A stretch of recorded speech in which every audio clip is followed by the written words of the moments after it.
Um, Hey, how you guys doing? Welcome to part two of what we missed in wrestling for 1989 Halloween Havoc. We've gotten to the watch along portion of the show and the last couple of matches on the card. Our watch along tonight is going to be Doom versus the Steiner Brothers. We picked this match because it's clearly the best match on the card, but also we're just going to be just a mutual admiration society for woman. We're not gonna Nancy. We won't use that other person's last name because it's just not worth it. We were huge fans then, huge fans now. Just absolutely. So we're gonna get to it right off the bat here. If you'll load up your Peacock to 1 minute, so it's 1 hour and 54 seconds. Is that what you said, brother? 1 hour, 11 minutes, and All right. 54 Oh, seconds. I can't get that one right. 1 hour, 11 minutes, and 54 seconds. So we'll allow you to grab your peacock rather, and get to that point. We'll do a little 3, 2, 1 contact. We uh cut down a little bit on the intro because this intro takes a little bit of time for both teams. But yeah, we're gonna get right to it because the match doesn't actually last that long, as you wouldn't think, because it's heavy hitting. So 3, 2, 1, and we're off. And there she is, y'all. It's woman. It's Nancy. I, it's, I swear, we're as much as we're going to talk about this match, we're probably going to dedicate so much time to her.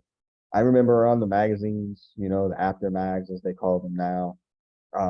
And when she was Kevin Sullivan's valet, not knowing any of the kayfabe stuff, where that was his real life girlfriend, and then eventually his wife, and all of that.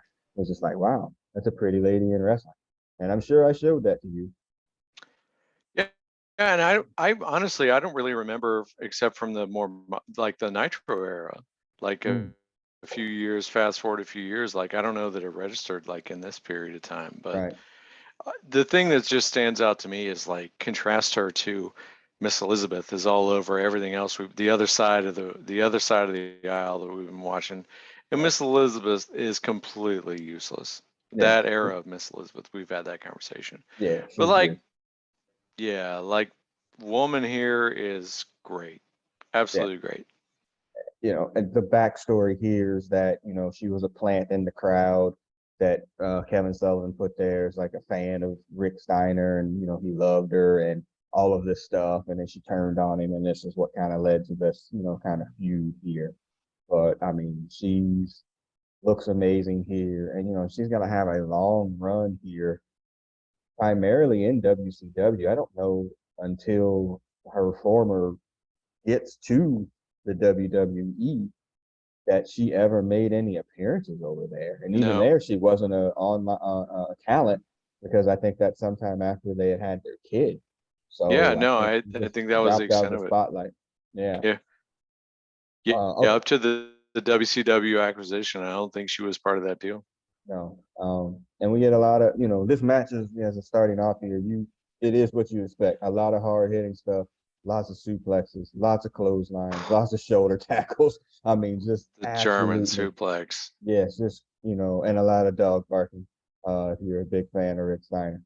I Um, mean, again, feel like it's I feel like it bears mention. Like I had forgotten how over Rick Steiner was because yeah. we always think of like Scott as the biggest part of that tag team, and the Hmm. Frankensteiner was ridiculous. But geez, Rick Steiner is over, and the Yes. Steiner line Yes. They love ridiculous. him, and they love these dudes. And these dudes are gonna. I mean, they're gonna make a brief run into WWF here, not probably too long after this themselves.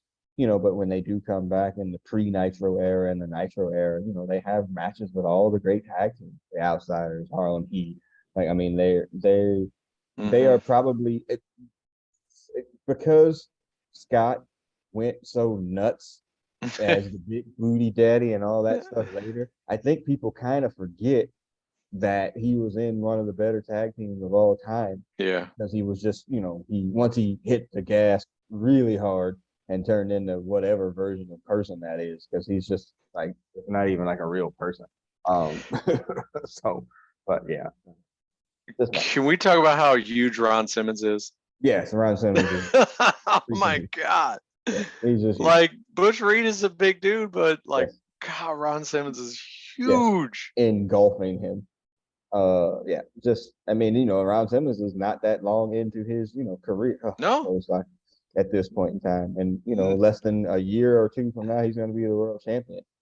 Yeah, and that was the thing was like they were like Butch Reed was supposed to be the veteran presence to help like him transition or whatever, but God, this is like we said in part one, like we just had to sit through the Freebirds versus the Dynamic Dudes, and these two teams are on the roster.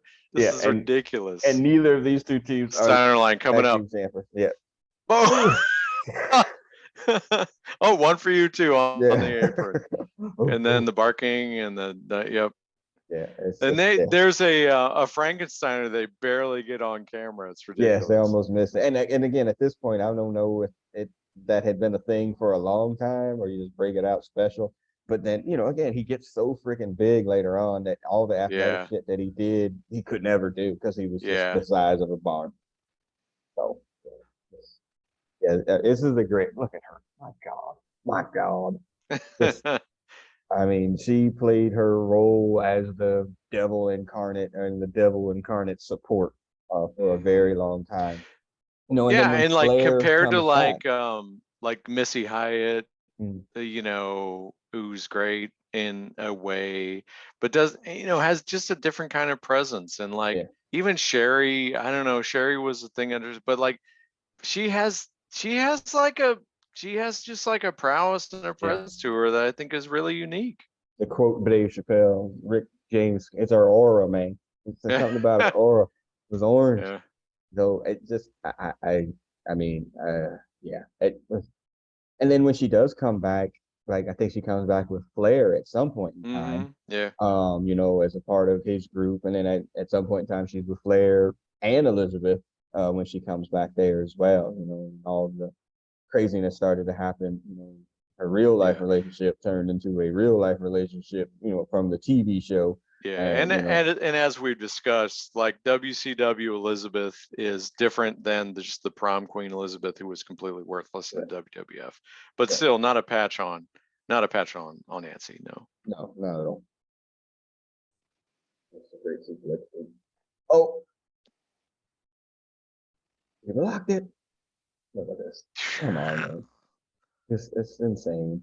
And again, you have to understand how strong he is. Yes, he's getting support, but there's one sequence in here where like I don't know if I think we might have already missed it, but like Rick throws one of them to the ropes and it's like they don't want to go and he's like, oh no, you're going to the ropes. You're going through. If you listen to any of it's just crazy to me. Like Rick Steiner was always like the sidekick or the second member of the team, and just to see how good he was on rewatch, just that this has also been enlightening for me. I was always a fan. I was going to say never not a fan, but I was always a fan. But you didn't put him at the echelon of like, it's not like he was going to run for the title or whatever. But like he is so good, and he was just the strength of a lot of stuff that was going on. They did clown show him, but it kind of worked, for what he was, whatever. And I think I heard on the Cornette podcast or something or either it was a rumor or it was something that they had talked about him going against Flair at some point in time as being like the top babyface there. And either Flair squashed it or it just didn't happen or something to that effect. And, that would have worked. He would have never won. Yeah. They would never put the belt on him. But, like him having like a babyface run against Ric Flair, Flair had a run with Ricky Morton. Yeah. And Ricky Morton was never going to win a title. That's for sure. And he got over. I mean, not that he wasn't over already, but he got over it in a point where you're like, hey, he could maybe win a singles match or whatever here against Ric Flair. Yeah. That's it. I mean, that's Flair. No, that's Flair. Yeah, I mean, I thought I knew I thought Scotty was programmed for the title, but I never heard that about Rick. Right. But I mean, it would have worked. They could have got matches out of that. Absolutely. Because you could fuck him so easily. Yeah. Because he was played as a simpleton. Right. So he could dominate an entire match and then you could fuck him. I mean, it would have totally worked. You could have ran that for a long time.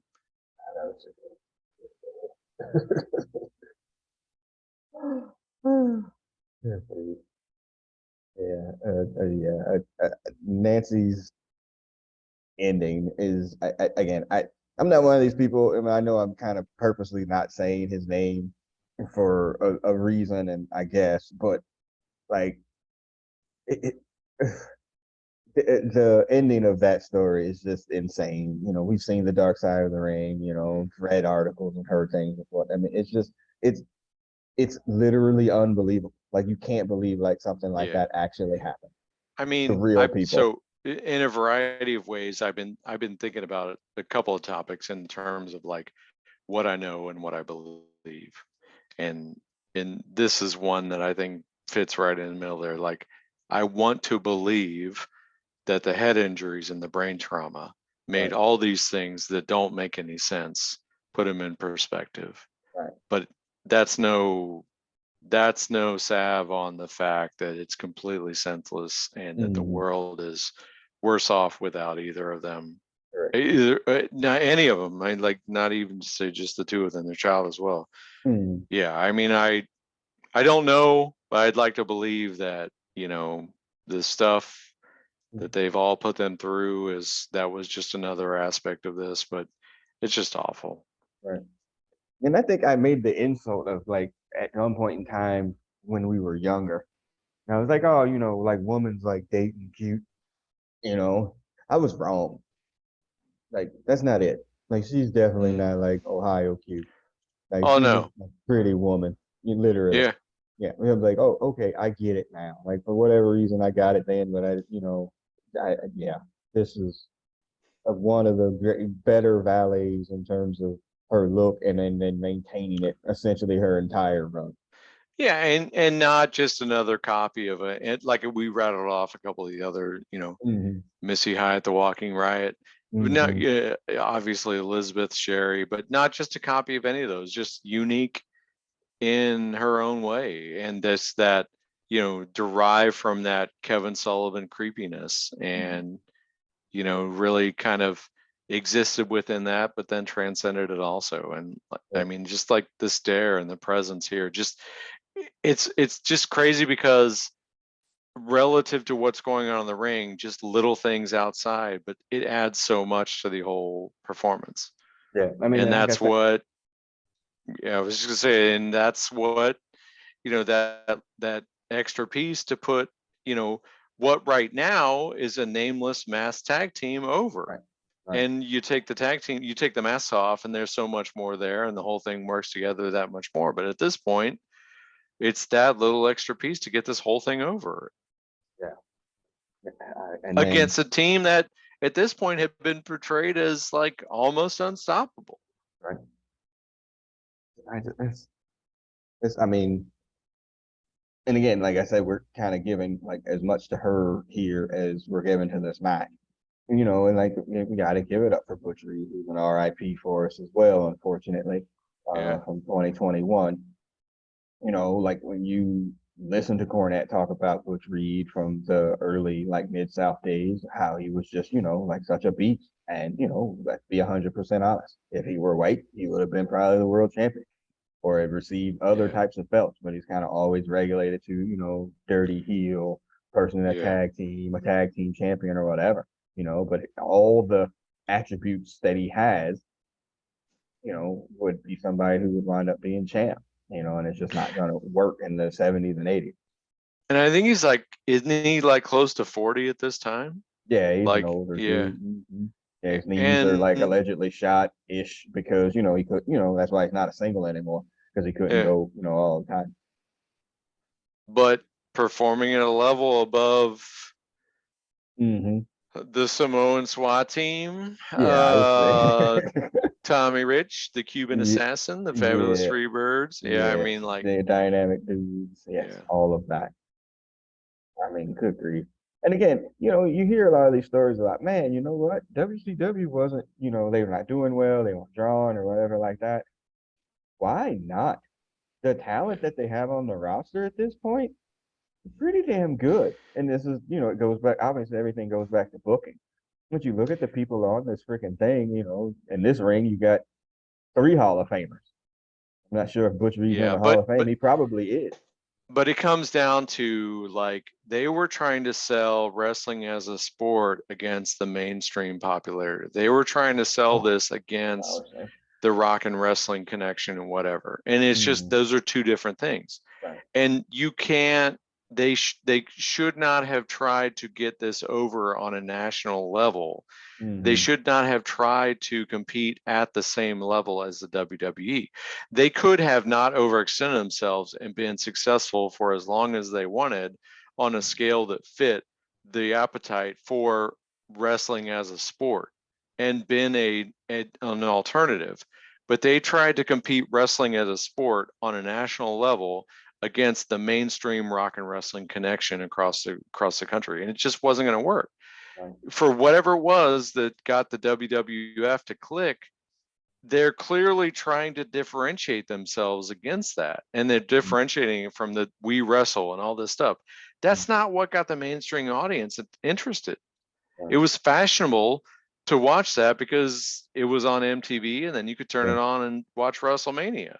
This is a different product and it wasn't going to exceed in the same way, in the same places as Spike Pile Driver kick out, by the way.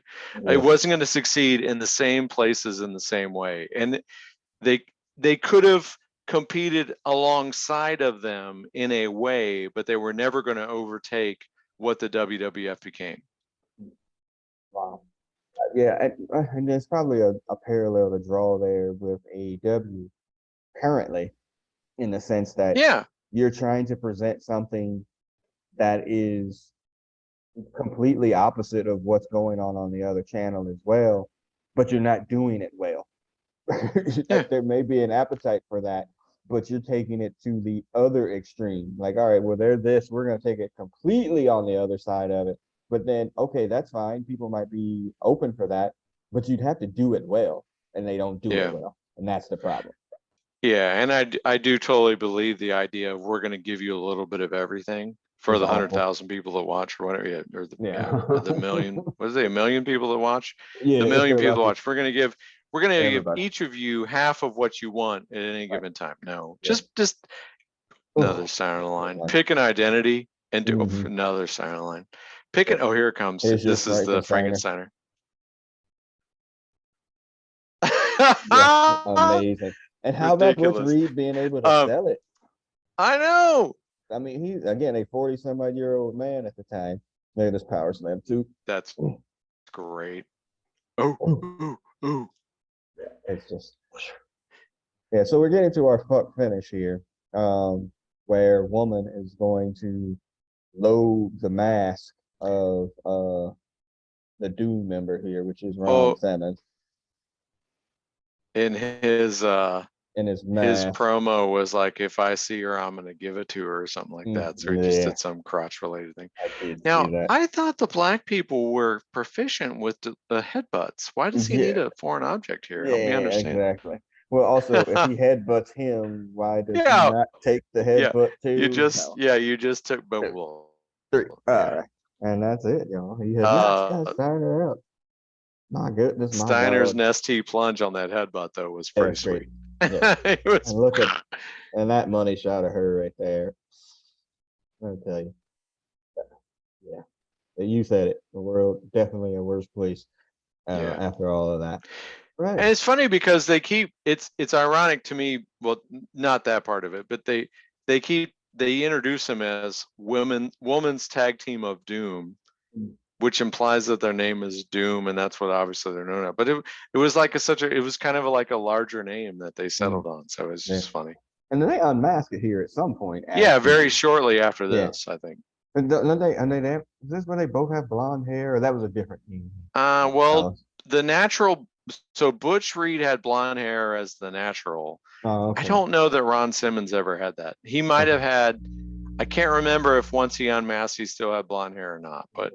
Butch Reed had blonde hair as the natural Butch Reed, but that was in WWF, to my recollection. The great stories about was Ron Simmons, people ribbing him or doing anything like that. I was like, I'm unfuckwithable.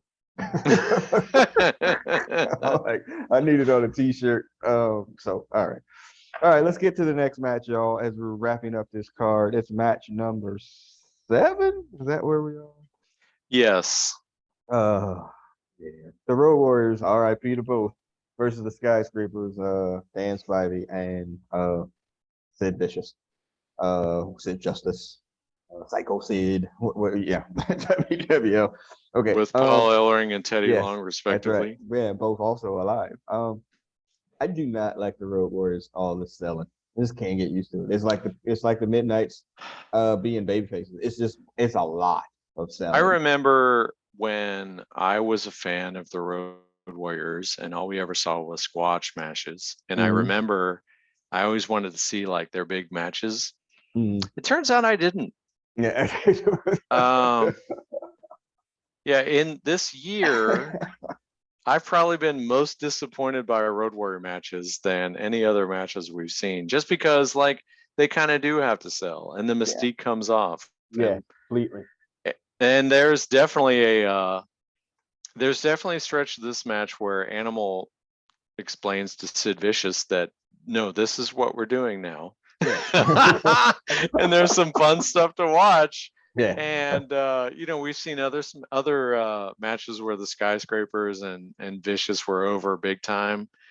But the Skyscrapers are awful, and Mhm. the Road Warriors having to sell kind of sucks. And And yeah, they're selling the story that the Skyscrapers haven't been beaten or pinned.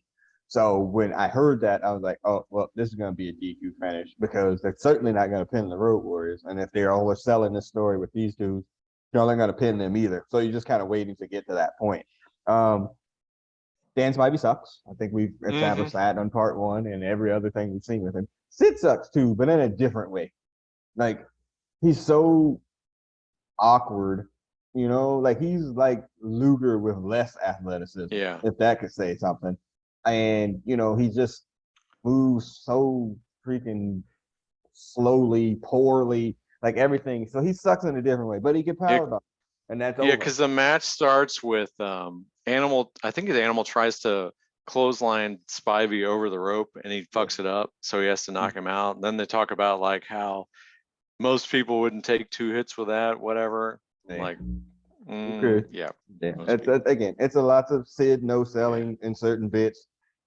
Lots of Animal clothesline. gets a great power slam on Sid Yeah. Vicious. It's like, oh no, this is happening. Yeah, we're doing this now. And the Road Warriors are like working the arm, like like a regular tag team, Yeah, tagging out, and like I was like, what is going it on doesn't here? work. Like it should doesn't just work. be a big old brawl in like half the time that this match takes at like 11:39. It should have been like a 7-minute DQ that kind of go through the match. But yeah, Their matches Sid, with the Varsity Club that we've seen, I think, work better because they were just brawls. Even when pretty sure we saw Rotunda in there too, but he'd yeah, like for sure. it's just they were better. This is them having to like be the smaller team against Yeah. just an awkward working team. It was awful. Didn't Sid work. hit that kip up though, and I was like, oh, okay, and a kip up and a clothesline bit that winds up getting the heat onto what was it, Hawk get the heat. Probably, yeah. Yeah, and we wind up getting into the once the hot tag is made, we got everybody in the ring. Again, you see the DQ coming a mile away. Teddy Long go, let they have the key to the city. I didn't even understand why they had this metal key. And he hits one of the things, and you ring the bell, and then that's a big brawl at the end. And the Road Warriors wind up standing triumphant, but as a DQ dub, not a real dub. Be interesting to see as we continue with this where that ends, because I think it's going to end with somebody leaving and nobody getting pinned.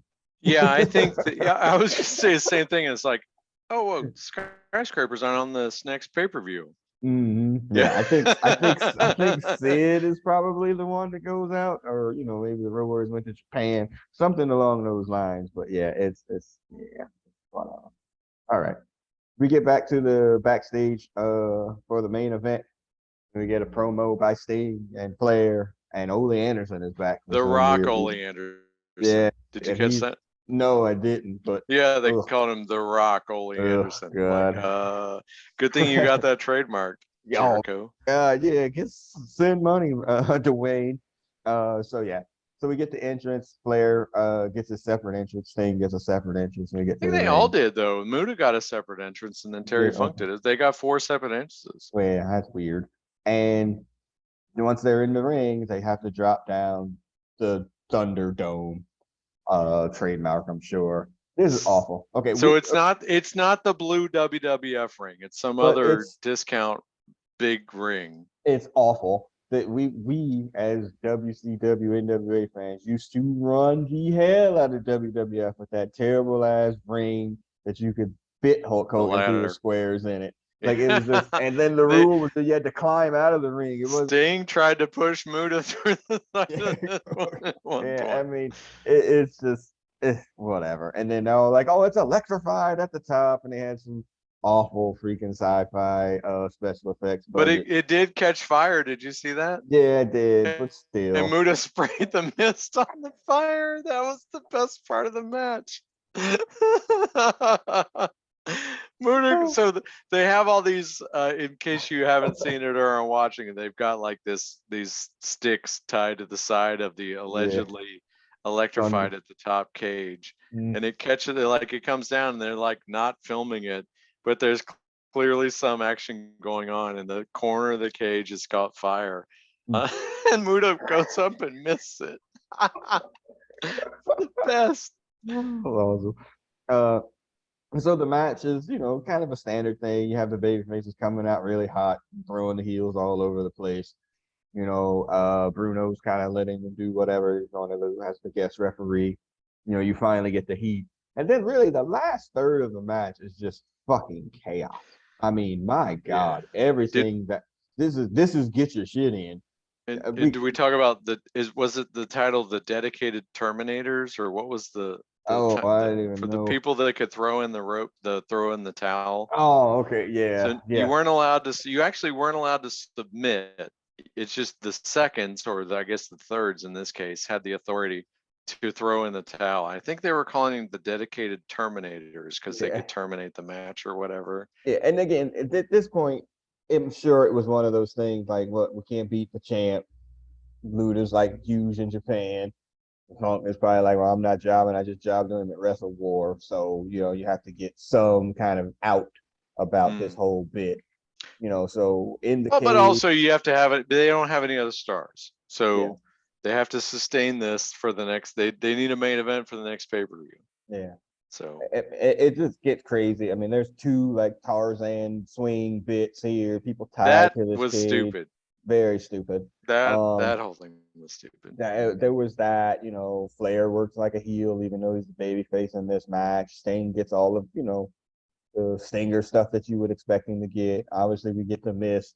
We get Terry Funk taking a beating and giving one as well. I mean, it's just kind of just a standard match with the people that are involved. The ending comes Was it where Terry Funk was in the figure four and Sting was splashing him off the top? Was that the correct, sequence? yeah. But That the was spot awesome. before, yeah, it was. But the spot before that is like he has, he comes off the cage because I thought he looked like he was going to take the Tarzan swing and swing into him in the ring, but he jumps from the cage onto Terry Funk in the ring. Jim Ross Yeah. like, it's 20 feet, my God.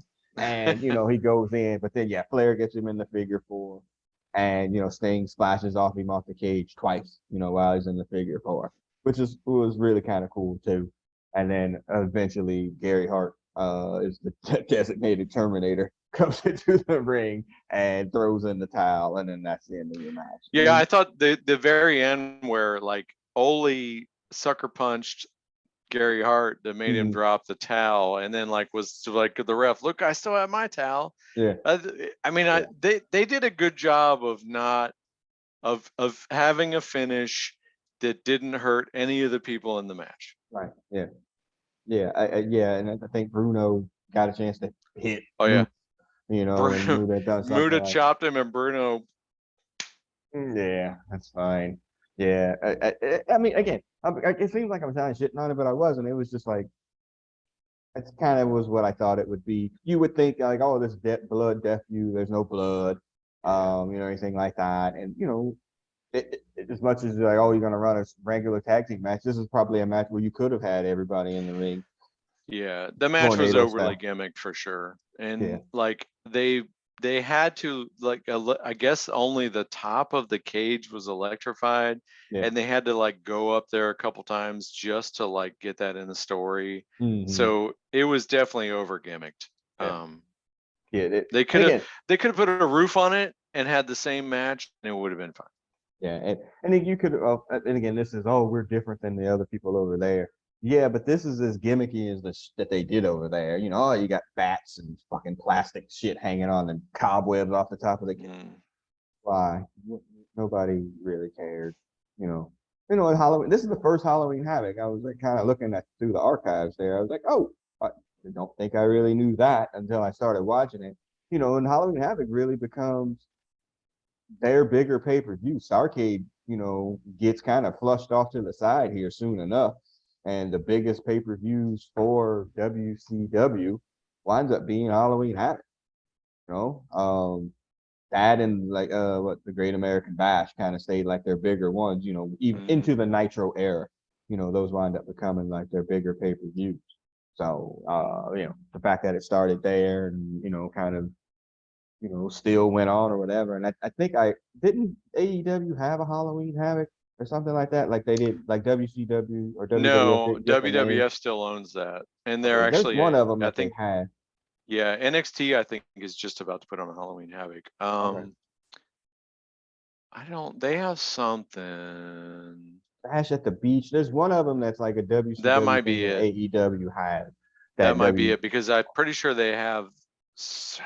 they have I don't think they Starcade. use the Bash or Mhm. Starcade, but I think they own those. Yeah. So But yeah, overall, not terrible pay-per-view. Definitely better than the SummerSlam we just watched. That not even in dispute. I mean, to me, it goes back to how it's presented. It's the production sucks, Yes. but and Lance Russell, I'm not a fan. No. But because we've had what, Jim Ross and Magnum TA Mm-hmm. and Jim Ross and somebody else and Jim Yeah. Ross, Bob Caudle. Bob Caudle. Mhm. Oh no, this wasn't Lance. Sorry, Bob Caudle. Yeah, I hate Bob Caudle. But Jim Ross's presentation of this as a legitimate sporting event, which is not anything dissimilar that he's done, like going back to Mid-South, I guess, to me is the entire difference in this program, because Tommy Rich and the Cuban Assassin might as well be Dino Bravo and Ron Garvin, Right. but it's just presented as if it matters, Right. and it's built from the commentary to make you care about it. Right? Or at least Yeah, even attempt to though make you care. even though each of those four people I just cited kind of suck at this point anyway. Yeah, the Cuban Assassin was over at one point. Yeah. So I mean, that's the thing, and and not to undercut Jim Ross. Like, Jim Ross has also, in addition to that general style, also iconic calls, of matches, primarily in the WWF. Not to take that away from him, but just the simple thing of treating it like a sporting event completely sets the product apart, really, irrespective of the talent or the production. It's amazing. I mean, again, you look at the roster. How are they struggling? They got good wrestlers, but they couldn't draw a fly. Yeah. All right. So I also wonder, like, the degree to which they're trying to compete here in these markets with, Philly and Chicago, where their baby faces are undermined.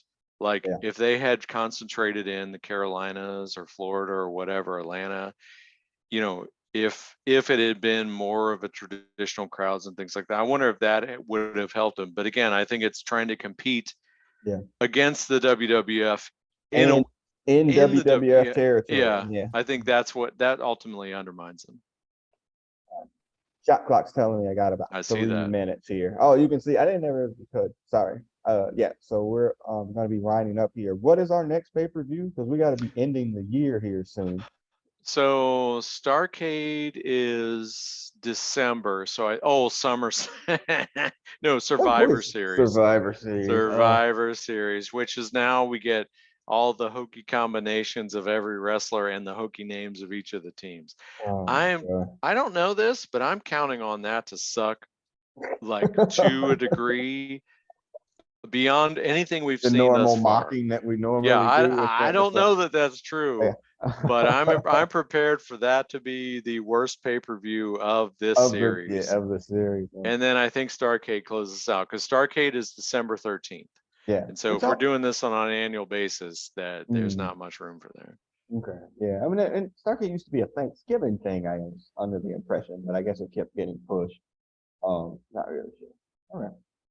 So the shot clock starts winding us down. This will wrap this up. We will come back with Survivor Series. That's the one where people come to the ring like every 2 minutes or some shit. Was that? No, that's where you have the teams like of random 5-person dudes. teams, and you Yes. have to eliminate everybody. Good God Almighty, Jay Friday. Yeah, because now they do a Survivor Series with men and women. Fun times. Yeah. All right. So yeah, so as that's wrapping up, we will get to Survivor Series at some point in time here. Remember, go back and watch part 1 if you haven't watched part 2, and vice versa, fan. You'll be able to find this podcast on SoundCloud, iTunes, Stitcher, Google Play, rate, review, subscribe. There's tons of podcasts out there for y'all to listen to from Brothers Comics, depending upon whatever you're into, whether it be wrestling, whether it be comic books, whether it be the Bengals, whether it be House of the Dragons, which is a podcast that we are going to have to revisit here momentarily. So yeah, we'll get to that. So if you're listening on the podcast side, you'll hear the WCW Saturday Night Music starting to play us out. Again, I am the producer of this podcast, and I'm signing off. Magnum DB, go ahead and sign off. See you. You won't realize this, but it'll be shortly, and I'll have a completely different demeanor and attitude. We'll see everybody on the other side, y'all. Peace. Peace.